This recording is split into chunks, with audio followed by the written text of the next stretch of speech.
down. It is only over a question of time before you go down. If you're one of the lucky ones, you may just reach the anniversary of a year since when I wrapped my tendrils around you and pulled you into my world. For others, the marker of a year is but a distant dream, as they find themselves cast down from their pedestal after a number of months. I know you all find it so troubling and upsetting that one day you are treated like a queen, and the next you are regarded as a peasant, but that is the nature of this beast. It has always been the case for as long as I can remember, and unless the next one lives up to expectations and delivers as they really ought to, then it will continue to be the case. I really would prefer that it was not the case. I know that you think that I am some kind of monster for reveling in causing you such pain. I recognize that you are staggered that anybody could behave in what you regard as such an inhuman fashion by meting out physical, emotional, sexual, and financial abuse. But as is so often the case, you are too caught up in your own feelings to actually understand why we do as we do. I do not revel in the act of making you cry by calling you all manner of names and shouting at you. I do not take vast pleasure in saying who you can socialize with and marshalling your finances as if they are my own. The vast variety of manipulative machinations which I produced from my devil's toolkit are not the source of my pleasure. Yes, I will admit that I derive satisfaction from exerting such control and power over you. It is not a huge amount of satisfaction. Why is that? It is for the simple reason that I am superior to you. I am entitled to take such steps and act in this way. It is a given. Accordingly, by behaving in this manner, I am simply doing that which is expected of me, and that is my right. Thus, I am not able to derive huge amounts of pleasure from it. It is not the act which gives me the pleasure, but it is your reaction to it. Your heightened emotional reaction, combined with the attention that you give me, are the reasons why I must cast you down.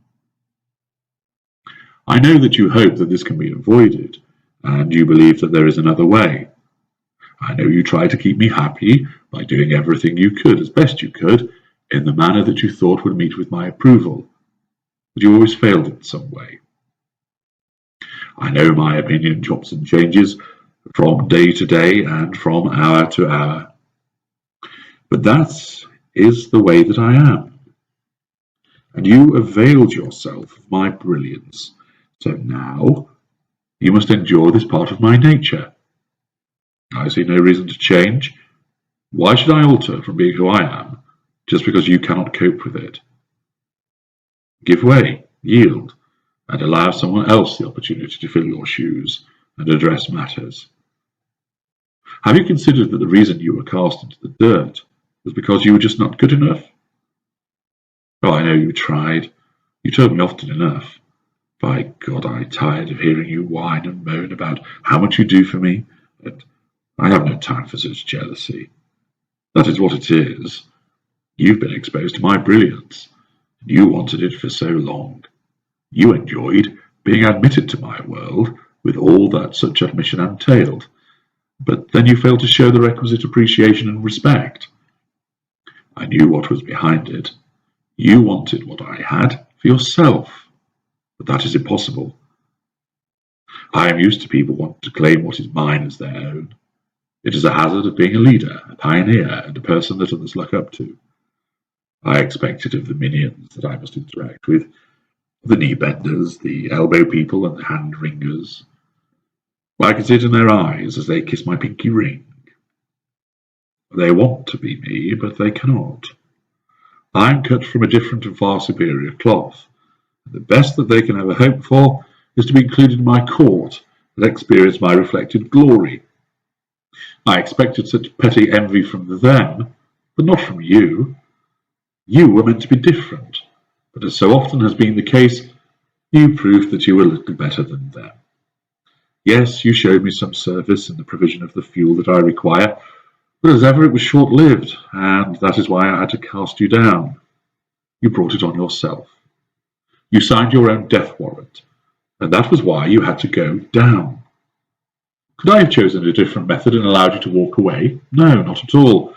What you must understand is that you feasted at my table, you gorged on my love, you drank deep of my generosity, and you clothed yourself in all the appreciation, desire, passion, attention, and dedication that I provided to you. I gave all of this in order to receive from you, but you still benefited from it on a massive scale. Having taken, you must pay for it. If you fail to do so in the manner I have decreed, then there is no hope for it other than for you to pay with your sanity and your self-esteem. That currency, along with your emotional outpourings, became acceptable methods of repaying what I have provided to you. It is not permissible for you to leave with paying. In fact, on your way down, it is not permissible to leave at all.